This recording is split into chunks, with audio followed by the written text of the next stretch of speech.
All right, good morning, everyone. Thanks for joining today's learning session. Pascal is here, Gabriel is here, Victoria is here. All right, I can't see Charity. I can't see Victor. Okay, I can't see. Okay, Charity just joined. All right, Charity, please reach out to Caroline to know why she's not here this morning. Charity, please reach out to Caroline. Let's know why she's not here. Okay, our speaker is already on board. Good morning, Ma. Thanks for joining this early. We really appreciate your presence. Thank you so much, Boluwatifa Ajayi, for your support so far. Everyone is all welcome. So I will start by knowing how we are all doing this morning, because it's very important to know how your audience is doing. Yeah, to be sure they're ready to learn and grasp all we have for them today. So Gabriel, we are going to start with you. How are you doing this morning, Gabriel?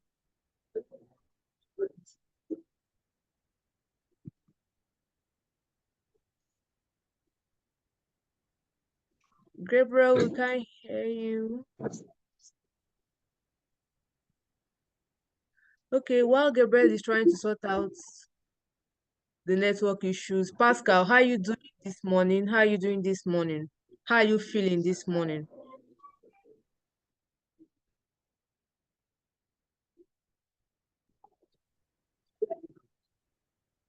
It seems Pascal just left. Please, network shouldn't disrupt our activity today. Oh. Network, I beg. All right, Charity, let's hear from you. How are you doing this morning?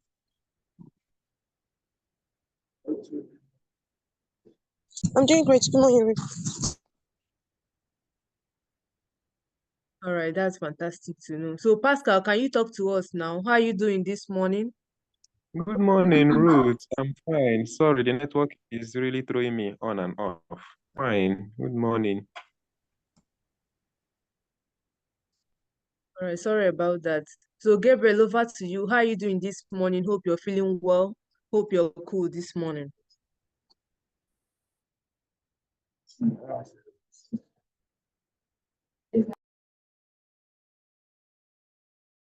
All right. So, Victoria, over to you. How are you doing this morning? I'm feeling very well. Thank you. Good morning, everyone. All right, that's lovely to know. So, Bolu, how are you doing this morning? You've been a very great support to us. How are you doing this morning? Hi everyone, hi Ruth. I'm very well, thank you. Looking forward to the amazing session today. All right, thank you very much. All right, over to our speaker. Ma, how are you doing this morning? I hope you're great this morning. Good morning, everyone. Can anyone hear me? Yes, we can. I can. Yeah. Okay, great. I am okay. I wish Friday can pass so the weekend can start already, but I'm fine. And it's nice to be joining this class today. I look forward to all the learnings. I look forward to, as much as I'm here to also teach, I also look forward to learning from everyone. So thank you.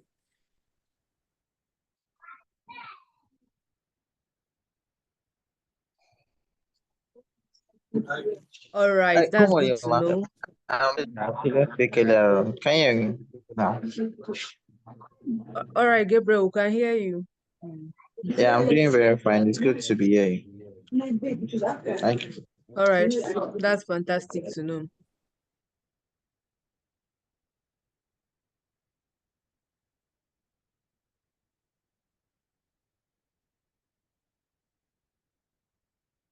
Okay, so this morning we are going to be looking at a very important topic, engaging with lawmakers and community leaders. So if you look at the various objectives for today's learning session, you will discover that we have a whole lot to gain. We have a whole lot to learn. So it's going to be like, tapping from our speaker's wealth of knowledge in such a huge way, because we have a lot of things lined up to learn today. So I encourage us to as usual, make the session interactive, ask our questions, and get to pin down our points so that it can help us in carrying out our project this morning. So as a way of starting up today, I would like to hear from the civic champions what your key expectations are for this morning's learning session. Yeah, it's very important we get to know that. So Pascal, I will start from you. What are your key expectations from today's learning session? Thank you. Good morning once again, Ruth, and good morning to everybody on the call. So engaging with lawmakers and community leaders is a very pivotal part of this project. So from the engagement this morning, I am looking forward to learning the pathways to actually make this possible, especially in a terrain like Nigeria, where we all are. And other things too that we as civic champions need to know to be able to not just to find our way to these people, but then make the engagement we're going to be having with them bear the fruits for which we are actually embarking on this project in the first place. Thank you very much. That's my expectation. All right, thank you for that, Pascal. Charity, over to you.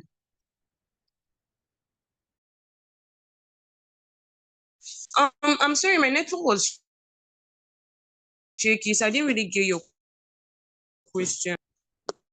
Okay, I said, can you give us key expectations, one key expectation you have for this learning session this morning?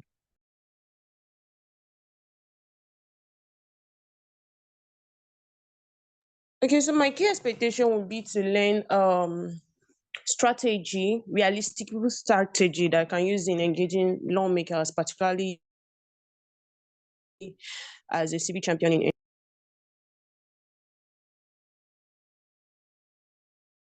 All right, thank you. Victoria, over to you.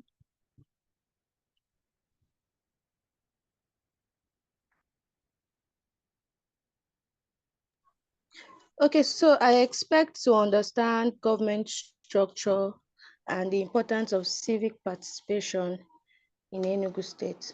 Thank you. All right, Gabriel, over to you. All right. For me, this session, I'm expecting to learn how to maintain relationship with lawmakers and leaders in my community, how to maintain relationship with them.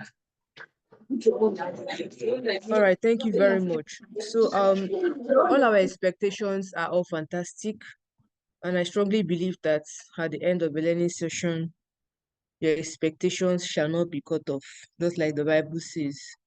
So at this point, I'm going to be sharing my screen to welcome our facilitator on board. Thank you.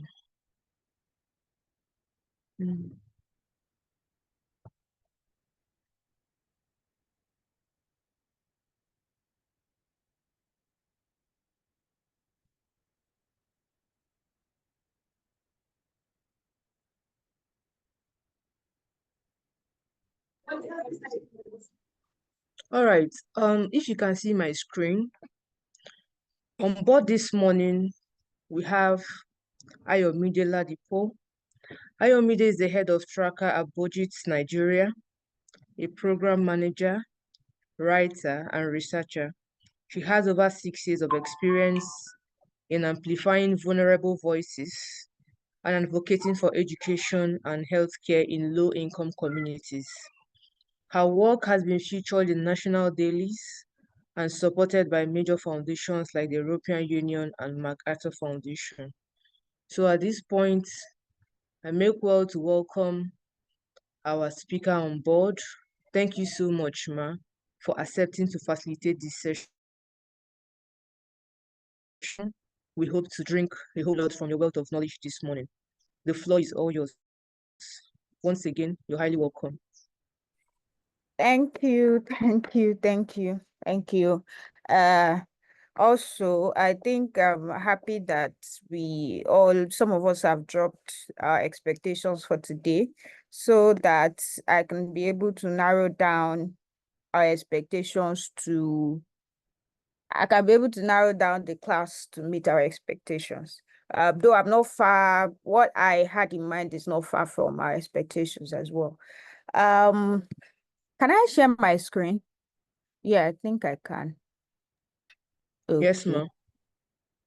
Okay, so just give me a moment. No.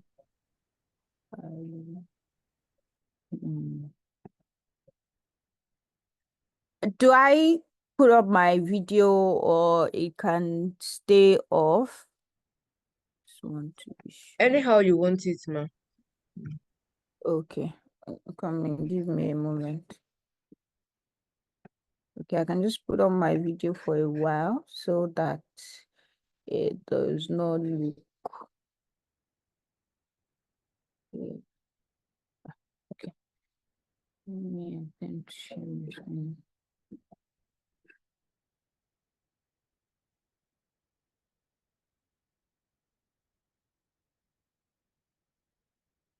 I am always, Zoom is a bit, yeah, okay. Okay.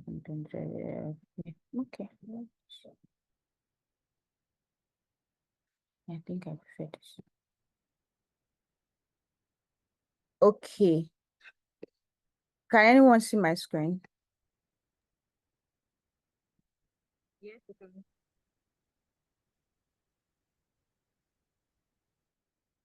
Yeah, I can't hear anyone. Oh. Yes, we can. Okay, perfect. Thank you. So today we'll be talking about stakeholder engagement for community development. And as civic champions, one thing about stakeholder development engagement is that the work that we are doing is not necessarily is a humanitarian work, but it's not necessarily a humanitarian work. So for instance, you're not working for a water aid, where if your community needs water, all water aid needs to do is to just allocate funds to maybe construct a bowl or something. You're not working with, I'm looking for the word. Yeah. So what you have to do, your success is hinged on another person's actions. And so that is what makes your work tricky. And that's also what makes our work at Tracker very tricky. Because when we go into communities and we see an issue or we see a project, we see an issue, we cannot just say, oh, this because these people did not do it, let's do it by ourselves. Let's do it. We have to, the success of our work is based on somebody's action or inaction. And so this is why stakeholder engagement is very, very critical. It's like you have to, your work basically every time is to beg somebody else to do their work. And of course, even the person you are begging is a human being. Everybody is a human being. President Bola Tinubu is the most powerful person in Nigeria, is a human being. At the end of, when you cut all the titles, everything, at the end of it all, he's still a human being. And we saw some clips of that from when he fell, sorry to him, when he fell at the Democracy Day. So everybody is a human being. All we just have to do is know how to appeal to the senses. Half of the work you'll be doing is trying to give and take. Gauge what this person wants, gauge the what's it called, the objectives of this person, and try in a way to align yourself with it. Because as for government, dealing with government stakeholders, as everyone knows, you are one out of 1,000 people that are going to them that need something, that are requesting something from them. So how do you get your own priority to the top of the list? Please, I would like once in a while, maybe you can drop questions, you can raise your hand. You know, this is a virtual class, so sometimes, so that we don't have a disconnect between the facilitator and participants. So yeah, generally, who is a stakeholder? A stakeholder is a person or a group or organization with vested interest in the decision-making, actions, and development of a community business or project. You are a stakeholder. For this project that Nigerian Youth SDGs is doing, I am currently a stakeholder. In your community as well, you are a stakeholder. So there are different types of stakeholder and they hold different levels of powers.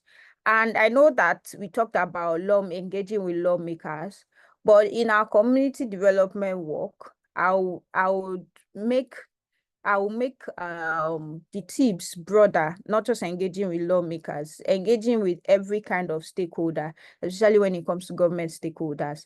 Because although maybe lawmakers are the most prominent of government stakeholders that we know, there are a lot of other stakeholders. One, that might get you your job done faster, get you your job done easier than the lawmaker that thousands of people are bombarding. So anybody that has vested interest in anything is a stakeholder. On my street, I am a stakeholder. In my house, I am a stakeholder. In my family, I am a stakeholder. At work, I am a stakeholder. In Nigeria, generally, I am a stakeholder. Same thing for everybody. So it's just that where your vested interests lie heavily in some places more than some places. So when you want to embark on a project, I would like to say maybe you want to embark on getting something done for your community. The first thing you need to do is analyze all the stakeholders and the different level of power that they hold and the different level of interest that they hold. And you can now know how to effectively engage them. Now, the types of stakeholders, you have government stakeholders, you have community stakeholders, which you are one of them. Government stakeholders, of course, you have the lawmakers, your local government chairman, the councillors, the governors, the commissioners, the ministers, the heads of departments and heads of agencies. They are important stakeholders that go beyond the lawmakers. They are also big decision makers that you need to learn how to engage with, or that you also need to be able to shoot for when you're trying to get anything done. There's also community stakeholders, which are community leaders, community development associations, youth groups, women groups, pressure groups, maybe market groups, all those things, media groups, etc. The media is also an important stakeholder in your work. Please always remember that the media is just as powerful as anything. Why? Because the media can take your message to the audience that you will not get to. Then two, I don't want to start getting into the class here.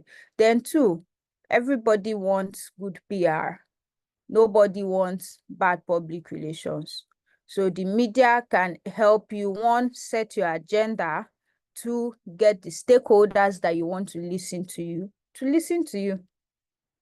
So for instance, the lawmaker that you're trying to reach will most likely read a Punch newspaper or maybe other local newspapers in his, not just newspaper, either online or offline, in his constituencies before he hears what you are saying. So if you can get those people to speak for you, they can walk you miles inside the room before you get in the room. So always remember that the media is your second most important stakeholder. If you leave the one that your stakeholder, that is the decision maker, the media is your next stakeholder that you need. So you also have religious stakeholders, which are religious leaders, religious associations, religious structure. And for a religious country like Nigeria, of course, you know that religious stakeholders hold a lot of power. And why do they hold a lot of power? It's because when they speak, people listen to them. And when they say go, a lot of people go. So that is why those people are also important to your cause as much as possible. I would like to get maybe reactions or anything so that I know that I'm not just speaking for speaking sake.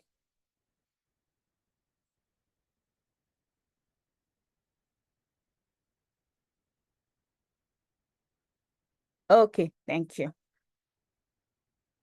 I was almost scared when I didn't hear anything.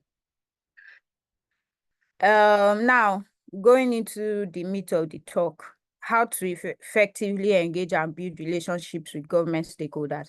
So here, if you notice, I didn't put lawmakers, I put government stakeholders because it's important. If you are shooting for just lawmakers, lawmaker is just one out of the numerous government stakeholders. And if you are shooting for just lawmakers, you are almost like when you are dealing with government officials, and this is coming from someone that does that a lot, your chances of success is less than 10%, you know. But then when you now spread your baskets, and this is a scenario that might not work for other things, where they say, of course, they say don't put all your eggs in one basket. It works in this situation too.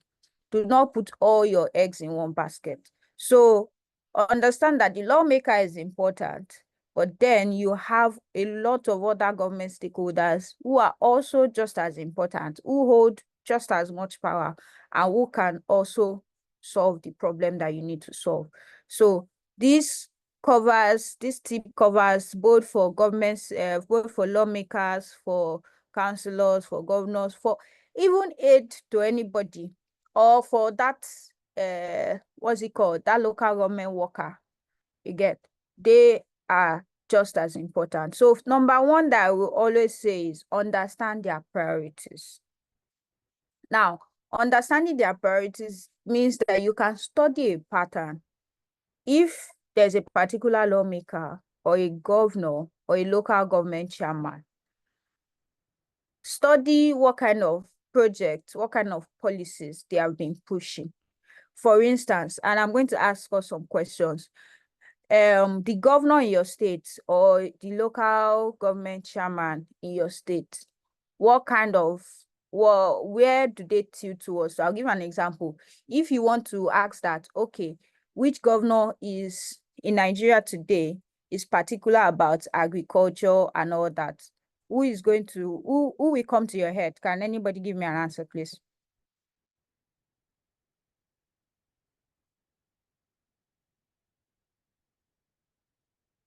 I'm expecting an answer. You can unmute and answer, or somebody can read out answers.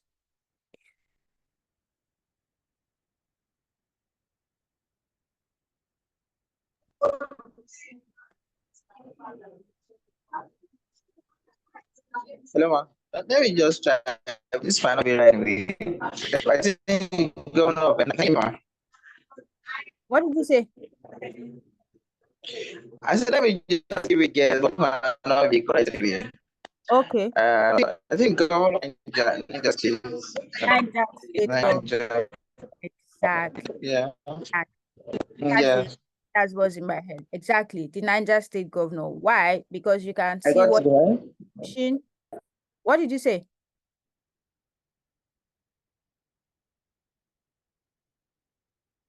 Anyways, you are very much correct. The governor of Niger State, Mohammed Bago, because you can see what he has been pushing, what he has been doing, and all that.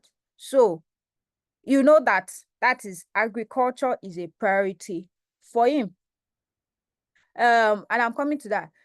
Can anybody tell me what they think the governor of their state, what the priority of their state's governor is currently? Of course, even if you have a new governor, it's been like almost a year, over a year. Everyone. Can anyone else hear me? Gabriel says he can't hear me. Victoria, can you hear me? Hello? Yes. Okay. The governor of Enugu State is much into education. As a matter of fact, like the budget that they did last time was 33% for education. Ah, Great. Excellent. Yes, the governor of Enugu State number 33% was allocated to education, and it's much. So you actually want to build smart schools in Enugu State and all that. Great. Great. Thank you. Thank you, Gabriel. I think Victoria Thank you, also ma'am. speak. Yes, you just said what I wanted to say. Our Oh, governor is focused on developing schools. Yes. Caroline is raising her hand. Caroline, you can unmute and speak. Or do I have to ask to unmute?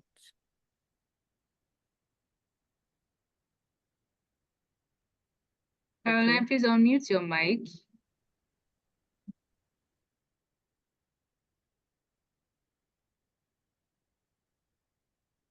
Okay, Caroline has said tech and education. I would have liked to know which state, which state is Caroline talking about? Is it also Enugu State?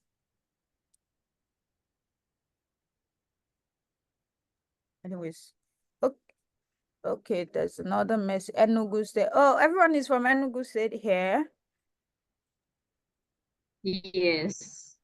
I thought we had some. I know you said Southeast, but I thought we had some diverse. Let's say Enugu, Ebonyi, different places.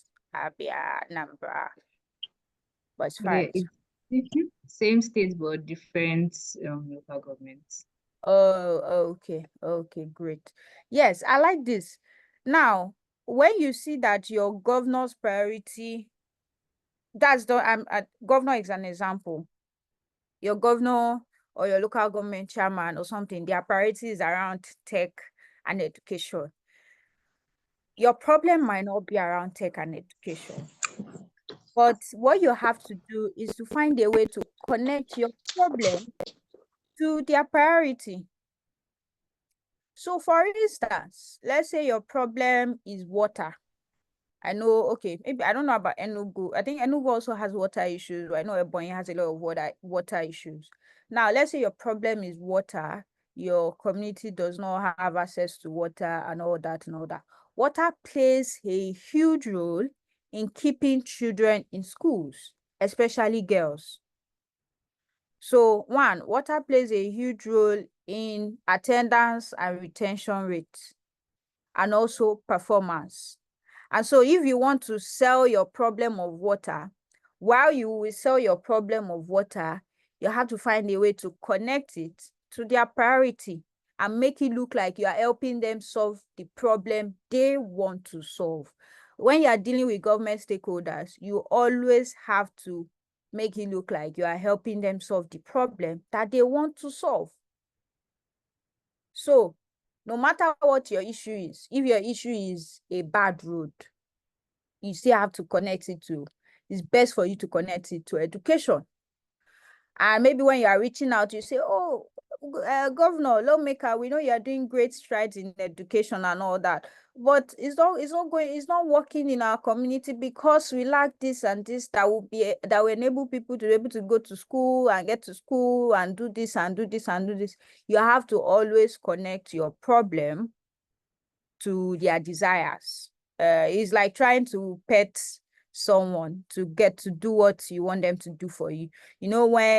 When we're growing up, when we're young, some of us are maybe grew up with our parents or something. When you want to ask for something, the way you have to very coyly or shyly say, daddy, please, mommy, please, this is what that is. It's just another version, an upgraded version of that.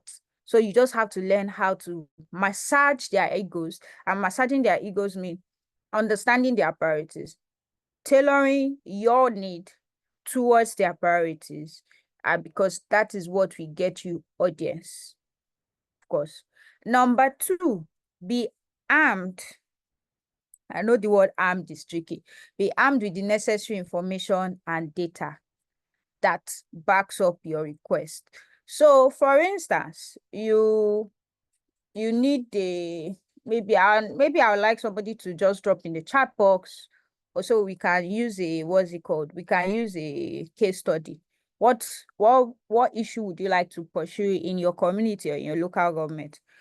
So we can use that as a case study, as examples to drive down this point. Can anyone?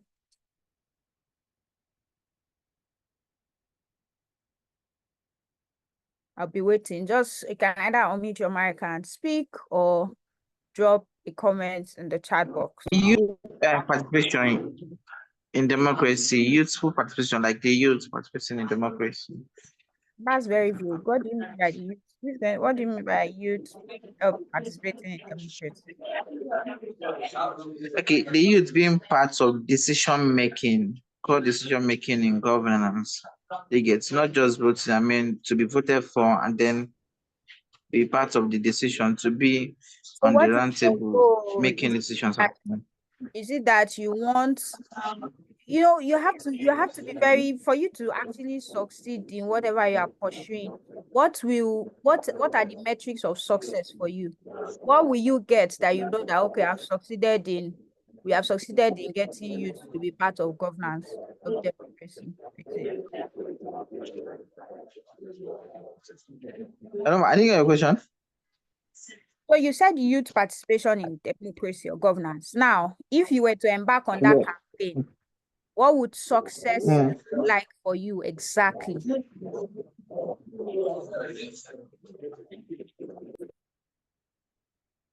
Is it that whenever people from your community, there's a community, is it that there's a association of decision makers? I'm just giving an example in your community that when the governor calls people, they are the ones he calls. Is it that you want the youth to be on that association? What exactly is the metrics of success for you?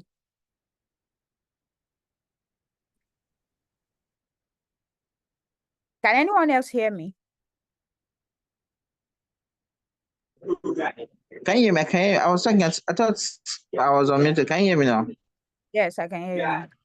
Okay, it's part of what you just said now. A situation by youth are not just being used as tool for targeting, but like they are part of the governance process. You get, they are part of the governance.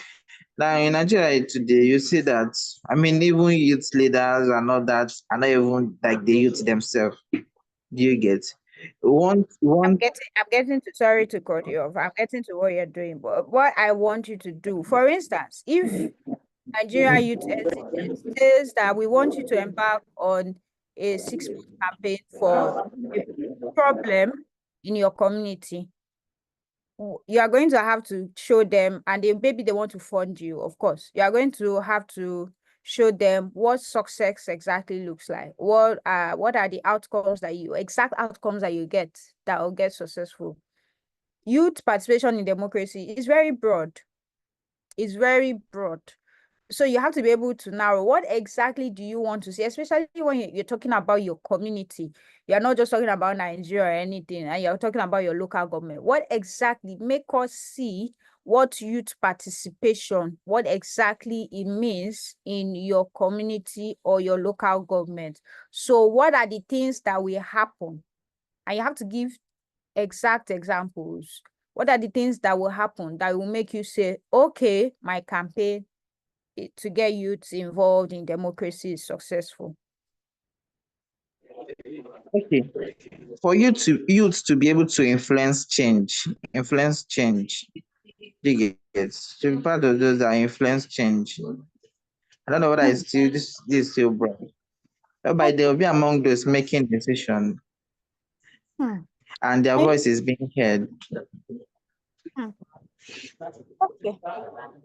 If we go into that, it's going to take us another thing. I know that's something you need to also be wary of when you are campaigning, because if you go and see a lawmaker today, for instance, and the lawmaker asks you what you want, and you say,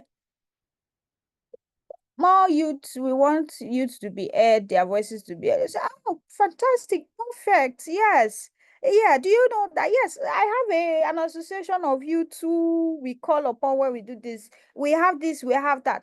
And when you leave that meeting, trust me, you will get nowhere. What exactly will happen is maybe when next they have a meeting, They will invite you, you come there, you talk, blah, blah, blah, then you leave. Because there's no exact thing that you're asking for. Now, are you asking that you want increased number, if there's no youth if there's a council of decision makers in your community and there are no youth among them, you want an increased number of youth, or you want that your youth association be able to submit a particular need. You have a youth association, you want that they be able to, their needs, at least one, is captured in budget cycles or subsequent budget cycles, or you're asking for youth empowerment. There has to be specific things that you're asking for that can be measurable. That so when they ask you, you can measure if what they have done, for if they have given you what you wanted or not, or if what you have asked for is successful or not. So it's as simple. Hello, Is it ma'am. that yes?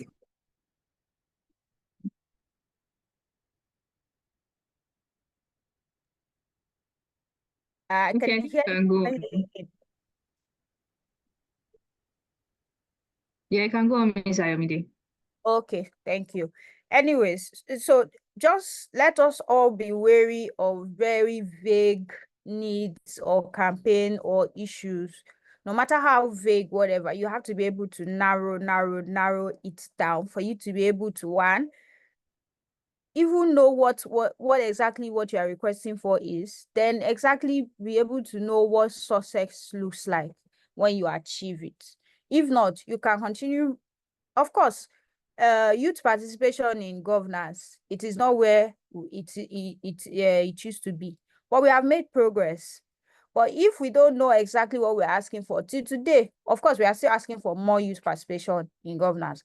But because we know that this is exactly what we need more youth in power, this percentage and all that, more youth focused programs, more allocation to youth ministries and all that, then you can, is measurable. Now, going to the next thing, says be armed with the necessary information and data. Now, this is what it means. Necessary information and data.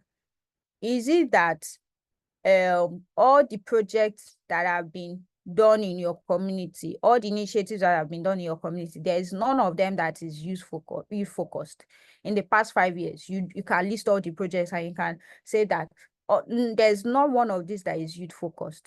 And then you also have another data that shows that, okay, this budget and this budget and this budget, you can allocate it to this and it will help grow this. Or you have another information that says that investment in youth programs has shown that there will be this and this and this kind of rewards for the community at large. It helps with your cause and it helps them take you seriously. It helps them know, okay, this person knows what they are saying and what they are asking. It separates you from the thousands of other people that are coming to ask for something. Because trust me, it's Nigeria. It's always a man, no man, give and take, job maker, job. Everybody is coming to ask for something. But then a lot of people are just going to ask because they want to ask and also out of entitlement. So when you are going to ask in one way or the other, and you are going with data, you are going with information, you are going with something that makes them pause and look at it. Okay, I see somebody that knows what they are doing here. It gives you another push through the door. And also it helps to be known for a niche issue. If they know that when they're talking about this particular issue, either women, health, education, youth, or something, you have built a following, and you can only build a knowing or expertise in an issue when you have all the necessary information and data. When you are talking, you are being you back it up with data, you back it up with this. It shows that even when you write, you back it up with data, you back it up with information, you back it up with statistics. You begin to position yourself as somebody that is knowledgeable in this field and this sector, and it helps. It helps. It starts making you a thought leader. And when you are a thought leader, there is a bigger chance that somebody would listen to you and somebody would respect you for it and somebody will give you what you're asking for. The third thing that I'll say is, excuse me, I think I need to drink water. Thank you.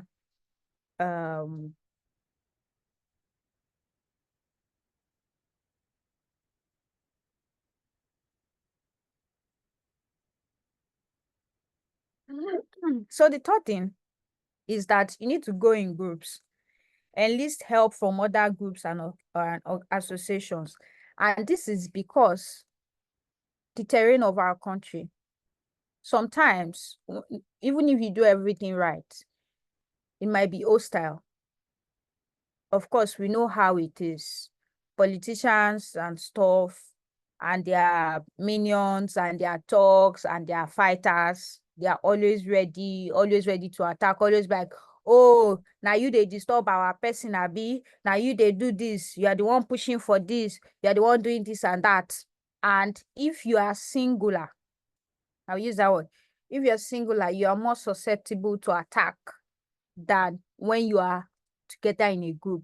So helps that, one, for security reasons, always do a campaign, not just as a singular person or a singular organization, form partnership with other groups and organizations. Then two, it also helps you where other people have strength, everybody can consolidate on their strength and it takes you further faster. Now, the fourth thing, be ready for malingering and develop tactics to counter it.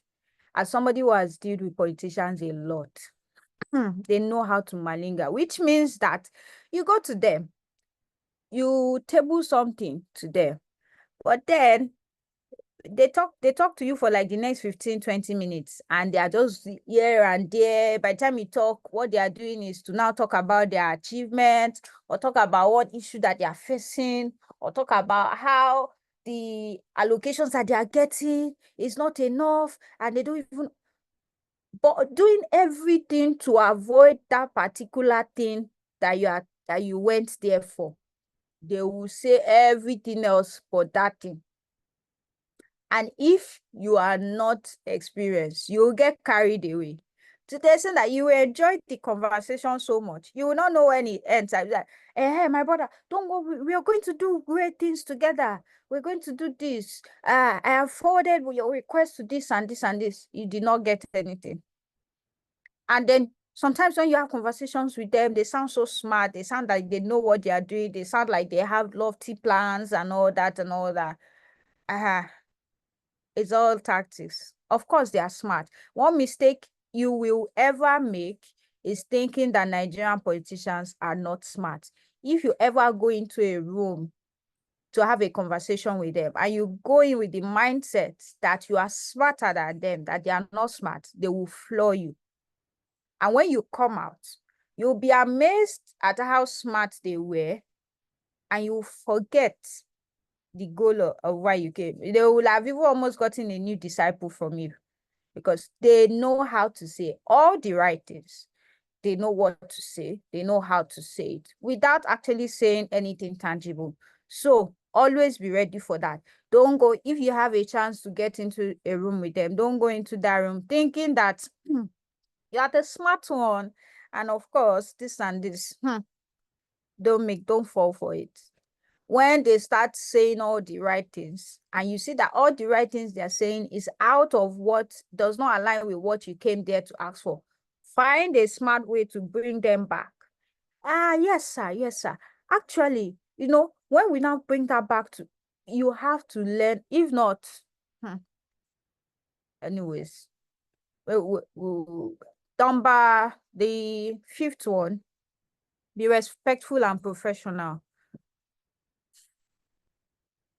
I know, of course, a lot of us, sometimes we're youth, we are angry, we are this, we are that, we are passionate.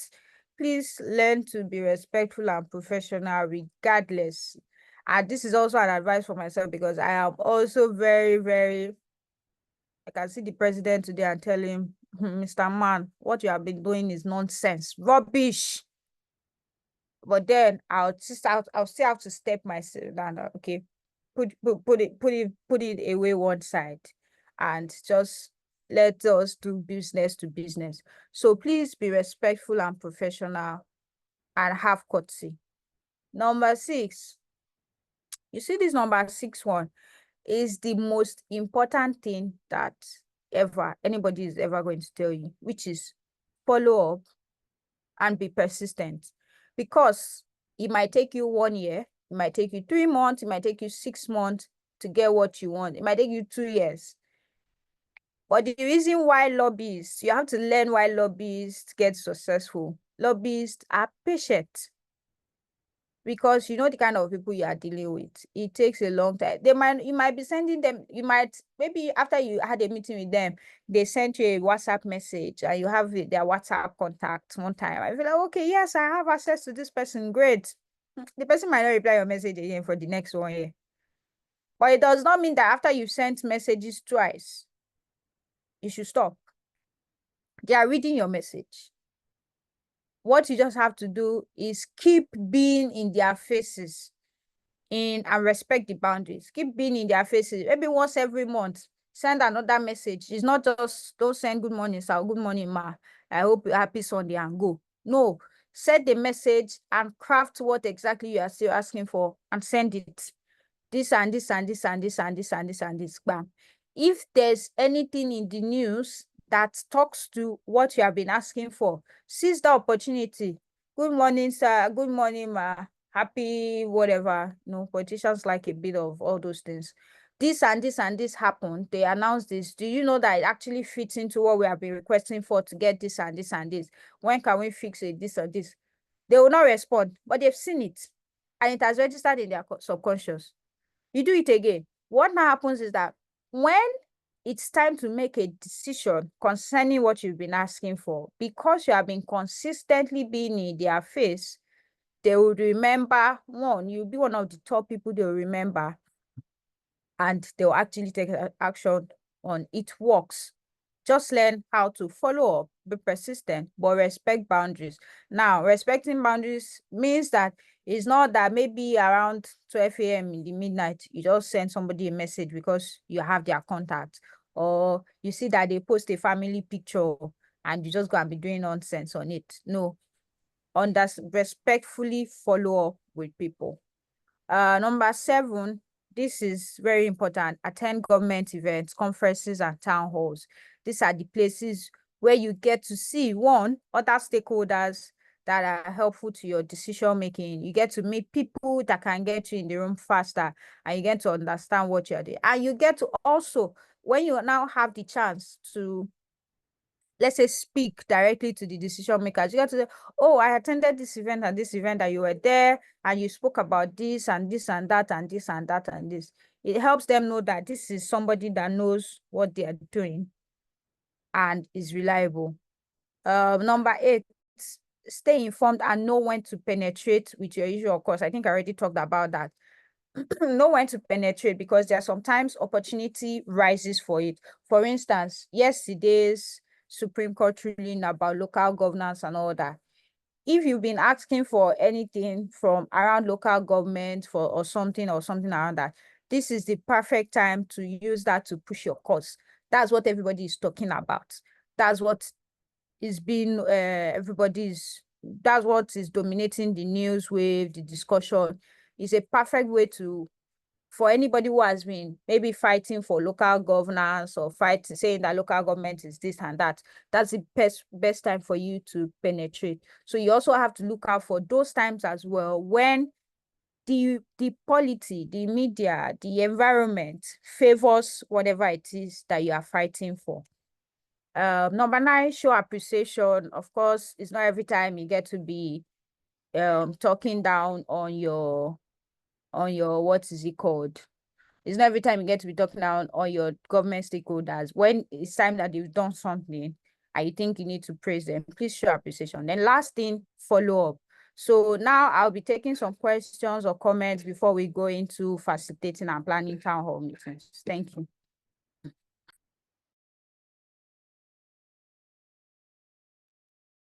Thanks so much, Mr. Ayomide. Anybody has any questions for her? This is the time to ask some questions, to ask those, very difficult questions that it's not really easy to ask other people. Caroline, do you have any question?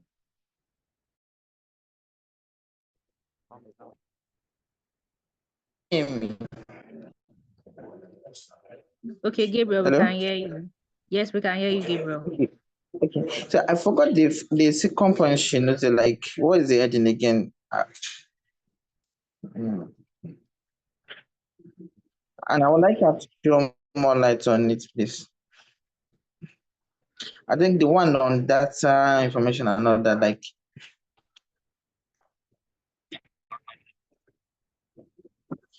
Oh, okay. Caroline also says that she would type a question. So Caroline, you can also type in your question in the chat box.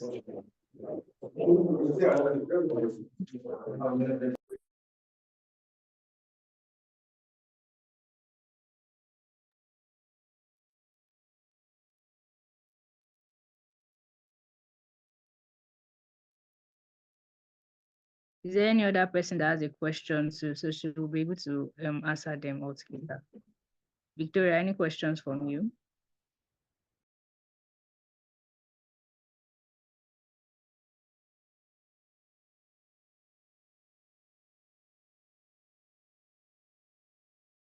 Okay, so Victoria says no question. Caroline, just to confirm, are you still typing in your question?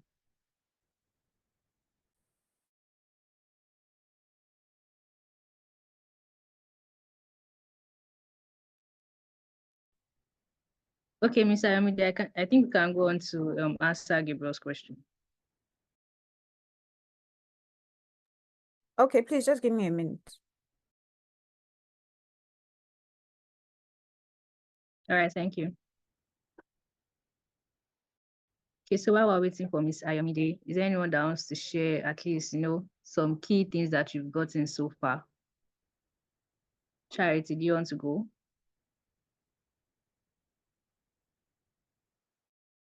I think Charity is having network issues. Our mic is not connected. Okay, I think the weather here is not really helping. It's looking like it wants to rain. So can I go ahead and share what's Okay. Victoria.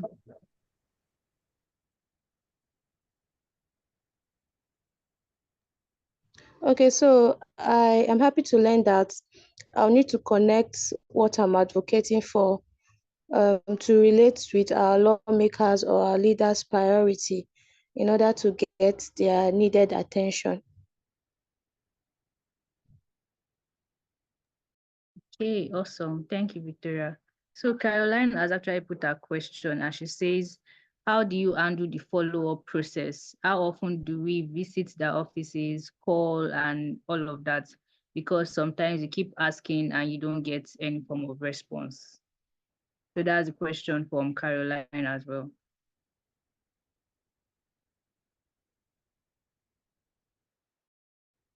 So while Miss Ayomide is still working on our part, any other person that wants to share something too? Charity, would you like to share anything? The key highlights you've gotten. Okay. Okay, Gabriel, all right. Okay, she talked about, not going alone. You get that you can form a campaign with, form a team with other like-minded organizations. You get to go together with them, and then from them you can learn one or two things. Then, as they say, two heads are better than one.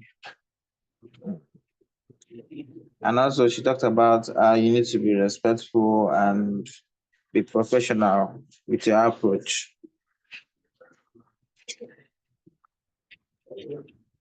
Yeah, thanks so much, Gabriel. Okay. Okay, So first of Charity. all, I want to say thank you so much, Ma, for such an insightful, for the insightful session. My network kept on throwing me of that, and I would like to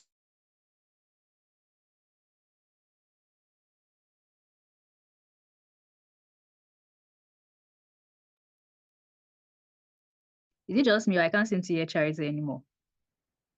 So I can go through the rest of the session. I mean, information and data, because that way, data and information. Also, sometimes when you go to offices to ask this question, I personally experienced this yesterday when I went to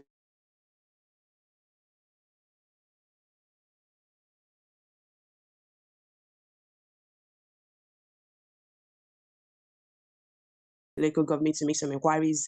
I saw them and okay, and they give you the information. Thank you so much for actually explaining more on that part. There are some things I would have done differently if I had had this session before embarking on that journey. But my question is this: you mentioned something about how these people, their tactics and then their smartness, how they can sometimes change the topic of discussion when you are asking this question. So my question is this: if they keep on changing this, if it's a continuous process, how do you tackle this? Is there any other strategy that you can deploy to actually make them get back to the topic at hand?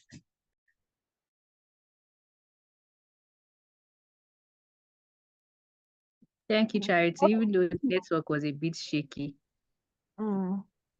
Thank you, thank you, thank you. Thank you, everyone. So I think the first person asked about what's the second point, and the second point is be armed with the necessary information and data. Ensure you are known for a niche issue.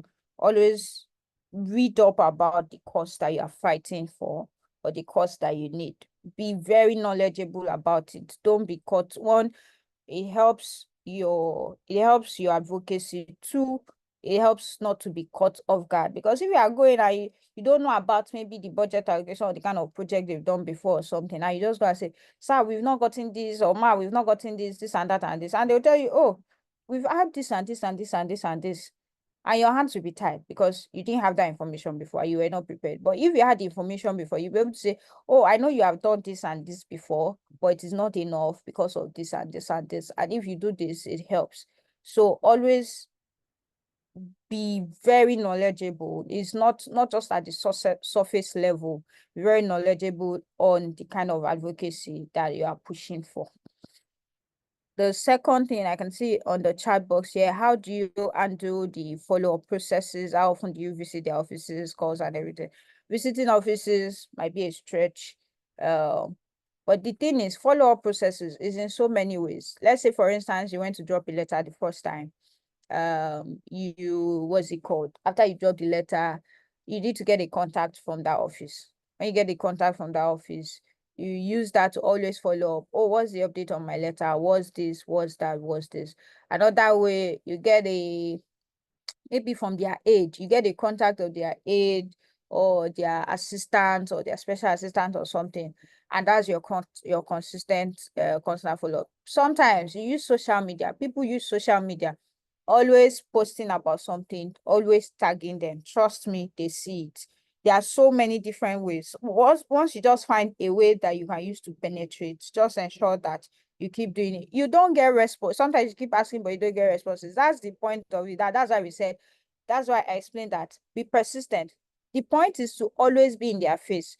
You might not get response, but when it's time for decision making, because you've always been in their faces, they would remember you. They will remember this. The person that has always been in their face talking about this particular issue will be the person that will come to mind. Most likely your request is one thing that will come to mind. So you have to always, your follow-up sometimes is not about getting responses. It's to always ensure that you are, it's called top of mind awareness in advertising. When you see adverts of a lot of things, it's not all the adverts that you see of things that you see that you always need or you always buy. But for instance, you'll be seeing advert about a bag continuously. You don't need a bag, so you don't pay attention. But you're always seeing it. You're always seeing it. The day you need a bag, trust me, the first thing that will come to your mind is that bag from that advert that you've always been seeing. And that is why people keep doing adverts. It's the way it is for us for social media as well. You might not need something, but you just be seeing. The day you need something around it, your brain will pick up. It's like a store. Your brain will pick up that thing that you've always been seeing. Yes, I remember I've always been seeing it. So sometimes it's not about getting the responses. It is about just ensuring that you're always in their faces. Next thing somebody said, okay, Caroline said, not going alone. Yes, I remember this time I was pushing for a partnership with the LG. I didn't get any good response because I was always going alone. But the next time I went with a group, we got a very quick response. Numbers really helped. Yes, exactly. Numbers help in diverse ways, both in helping you get through the door faster and both also for security reasons. What's the last question? Can somebody remind me? Okay, the last question was from Charity. So she Okay. picked up on when you mentioned the scenario of speaking with the government officials, and then they bring up another discussion, not talking about what you actually want to talk about. So she said, how do you maneuver this situation to get them to focus on what you want them to do? Thank you. What did the Connie man die, Connie man bury him? That's the situation. But if you are ready, the first goal is to overcome, to know that this is what they are trying to do. If you don't know that this is what they are trying to do, you will not be able to counter it. But once you be able to know that this is what they are trying to do, when they take you far, it's like, oh yes, yes, yes, sir, yes, sir, yes, sir.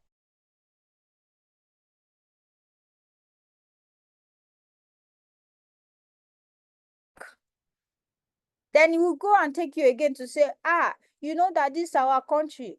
The money that they are allocating to us, this and this and this and this has affected it. It's not making it this. You say, yes, sir, we know. But then what we need you to do is that any small money that you see, this thing is going to help us do this. Okay. Yeah, sorry about that. Anything that help us do this and this and this and this and this is going to help. The first thing is clocking that this is what they are trying to do. Once you are able to clock that this is what they are trying to do, when they take you far, you bring them back. They take you far, you bring them back. They take you far, you bring them back. They at least you know that you are ensured to stay on what's it called? Stay on course. The next thing, okay, I think one of the things that the facilitators told me to talk about today is facilitating town hall meetings. Yeah, planning and facilitating town hall meetings. I think this one is not going to take so long, but yep. So planning and facilitating town hall meetings. Our tracker, this is one of the things we do a lot. It's like our expertise. So town hall meetings, they are very important. One, you get to have a meeting of like-minded. You get to gauge what the people are talking about, what they are going through. You get to talk about your issues. You get to have a body of people following whatever your cause is. And also you get to be able to empower people to take action. So it's not just you that is taking action. You have, in quotes, an army of people that is taking action with you. A first step to facilitating and planning a town hall meeting is, first, you have to narrow your audience and ensure that your theme resonates with them. Narrowing your audience, who are the kind of people that this issue affects as well? This issue I want to push. Who are the kind of people that this issue affects? Those are the people that are your audience. They might not be more than 5, they might be 10, they might be 20. They don't have to be a lot. You don't have to gather 100. If you gather 100 people in a room and 80 of them, your problem is not their problem, you have wasted your time. Honestly, you have to be able to gather people that your issue resonates with them. You might still try to see what the problem you are trying to solve is, but nah, they will take you back to their own problem, and you might not achieve what you wanted to achieve. Number 2, I'll gather enough information and data. I'm always a big fan of information and data because it drives development. If as a country we took information and data seriously, we would not be where we are today. But if the young people are to do things differently, we have to be able to use data and information properly. Gathering enough information and data means that when the town hall meeting ends, you have 20 more people who are armed with information that they did not know before about that course, who are armed with data they did not know before about that course, and they will be like your disciples that will spread out the message across the world. they'll be like your disciples that will spread out the message across the world. So please gather enough information and data to use. One, you use it to cement your discussion, you use it to elevate your discussion, and you also use it to push your advocacy. Number 3, outline an agenda, action plan, and timeline. You have to do this before your town hall meeting. The action plan, they might change depending on the discussions you have at the town hall meeting, but you always have to go ready. Your agenda, your action plan. Your action plan means that during the town hall meeting, what actions do you want people to take? After the town hall meeting, what kind of actions do you need people to take? And around what timeline? Is it in 2 months? Is it in 1 month? Is it in 2 weeks? Is it in 3 months? Have a timeline for the different actions that you want them to take. Number 4, plan the town hall individually or collaborate with existing groups. It's a choice. There are pros and cons to each of them, either planning individually or collaborating, but you have to just weigh your options and see which one is better for you. Collaborating with existing groups means that if there is a particular group that fits into the issue you want to advocate for, maybe a market group or a religious association or something, and they have their monthly meetings or quarterly meetings, this is a great way for you to just collaborate and use that audience to your own advantage. Number 5, invite media, plan for photography, and ensure you have someone taking a robust report. Inviting media in this sense does not mean you have to invite Punch or invite channels. It can be your local media. It can be that person that writes one online newspaper for your community or something. Just ensure that, one, your meeting is documented beyond you, beyond just that meeting.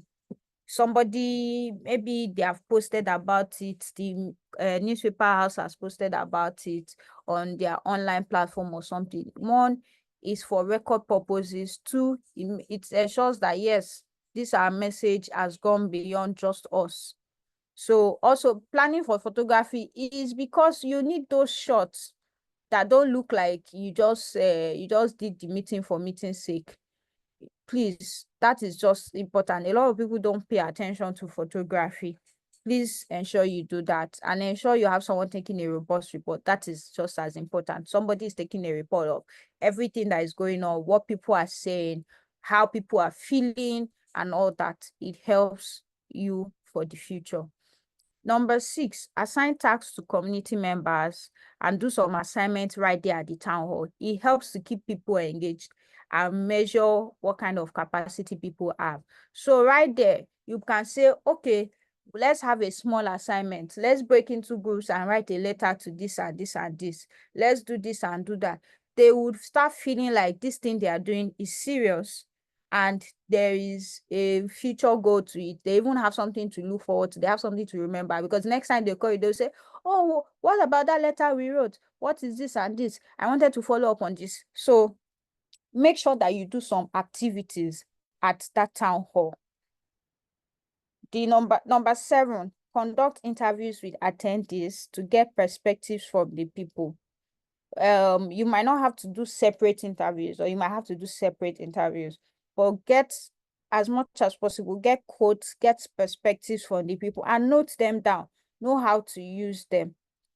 Number 8, be wary of hijackers and heated political discussions. This is very common. People, because of the way the emotions is, people can lose their emotions and start talking about political parties, how one did for them, how one does that tension. Don't fall into that trap. Once it becomes a heated political discussion, trust me, you lose sight of everything that is happening. And Nigerians, you can discuss politics from morning till night without achieving anything, but it will be sweeting everybody's body as they are discussing it. Meanwhile, you are not going anywhere. You just like all the conversation. Oh, people are actually engaging, they're arguing, they're this. By the time the town hall meeting finishes, you have not done anything important. 2 is an opportunity for people to now point out and say, you were gathering people that were talking against our incumbents, or you're gathering people that were maligning this. Don't let people hijack your town hall meeting or your discussion. stay on course, no matter how tempting it is to move into that debate of, oh yeah, this man Ugwai did not do this one did not do that. Table it down. Maybe after the town hall meeting, everybody can now start having those discussions. But during it, try to ensure that you don't fall into that trap. I thought number 9, discuss the plans for subsequent meetings right there at the meeting. Attach a goal or objective to it. So right there at the meeting, you say, when you have a timeline of actions that, okay, at this meeting, we've written this letter, or we know that this person will help us visit this person or contact this person. Now, when should we get feedback? When should we expect that this will be done? In 2 weeks. After the 2 weeks that we get this done, what next do we need to do? Attach a goal or objective to it and discuss the plans for subsequent meetings. Also, by the time we're having our next meeting, we will have done this, we will have visited this, we will have met with this, or we'll have posted this. It makes people they have something to look forward to. They look forward to your next meeting because they know that at the next meeting, this and this and this and this will have been achieved, and you'll have gotten closer to your goal. So that is how to get people to be interested in having another meeting, by attaching a goal or objective to it, that when we achieve this, we'll be able to have this next meeting to now discuss the next further steps. What else? Right, if you have all this in place, you will have a successful town hall meeting, and you can even have, by the person that is taking a robust report, to be able to take out a proper action plan. Remember, you're supposed to have an action plan, be able to have a proper action plan for your future, for your next steps. So it's as simple as that. It's simple, but it's easy to lose sight of all the important things because it's something that looks like a very easy thing to do and all that. So yeah, I think that's the end.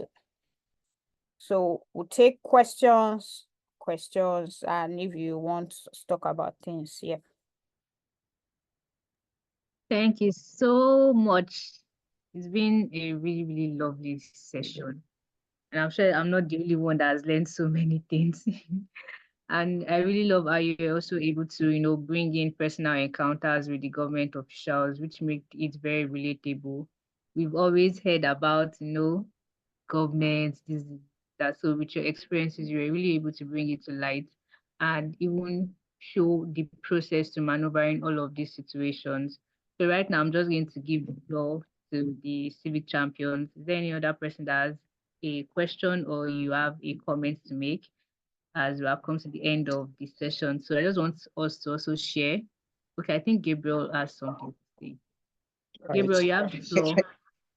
Yes, all right. Thank you so much, man. Thank you so much, man. I really learned a lot. I mean, from the first session to this one, you really did well. So I want to ask, especially by you're trying to get access to a government official, you get, and then maybe you're able to get access to them.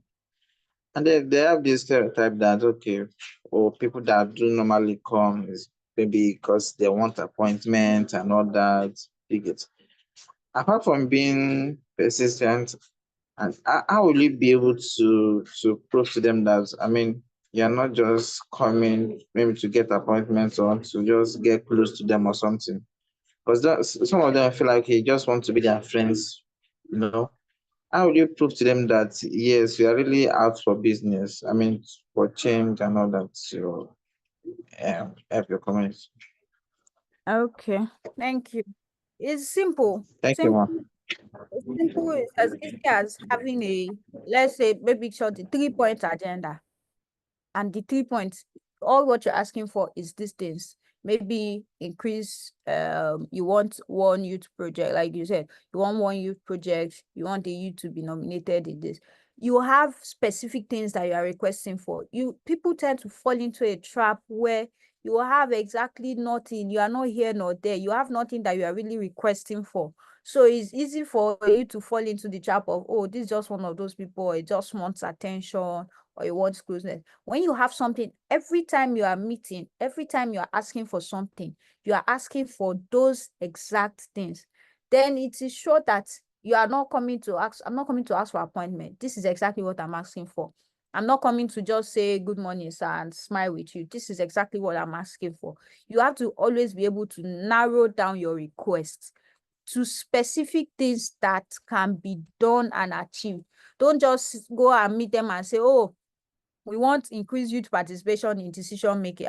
That's narrow, that's vague. It's easy for me to minister with that. Oh, this one, I don't know what that is, because okay, how will I increase your youth participation? There are youths there, there are youths there. Where you narrow it down to exactly what you want. Okay, we want increased allocation into the budget of Ministry of Youth and Sport. We want the skill acquisition center that has been abandoned. We want it to be rebuilt. There are exact things that you're asking for, and you are always staying on course. You don't divert. It's not today you're asking for this. Tomorrow you go another thing and say you want road. Next tomorrow, that the next time you meet, you say this is what you want. Of course, it's like, okay, these people, they are not serious. You just have to have maybe a 3-point agenda, a request, and even if it's just one that they know that you achieve, you know that you have achieved something, because almost it's impossible for you to get everything you ask for. But if it's just one, then you know you have gotten something. Thank you. Thank you so much, Ma. You did justice to my question. Thank you. You're welcome. All right, thank you, Gabriel. Any other person? I would like to hear from Charity, Pascal, Victoria, Caroline. Okay, I think Caroline already mentioned she can't unmute, but you can put it in the chat box.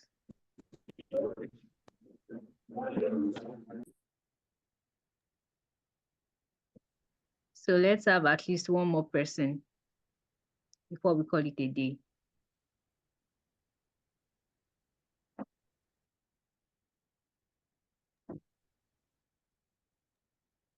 Pascal, do you want to share?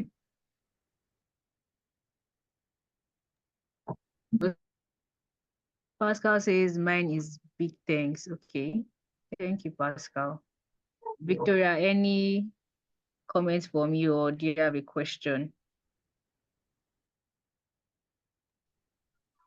Okay, thank you so much, Ma.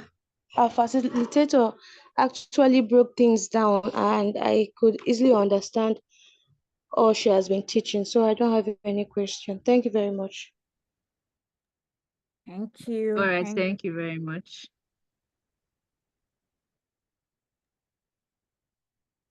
Thank you also, Miss Ayomide. It's been lovely having you on board. Thank you so much for sharing your wealth of knowledge and experience with the civic champions. It's something that, it's going to be part of everybody.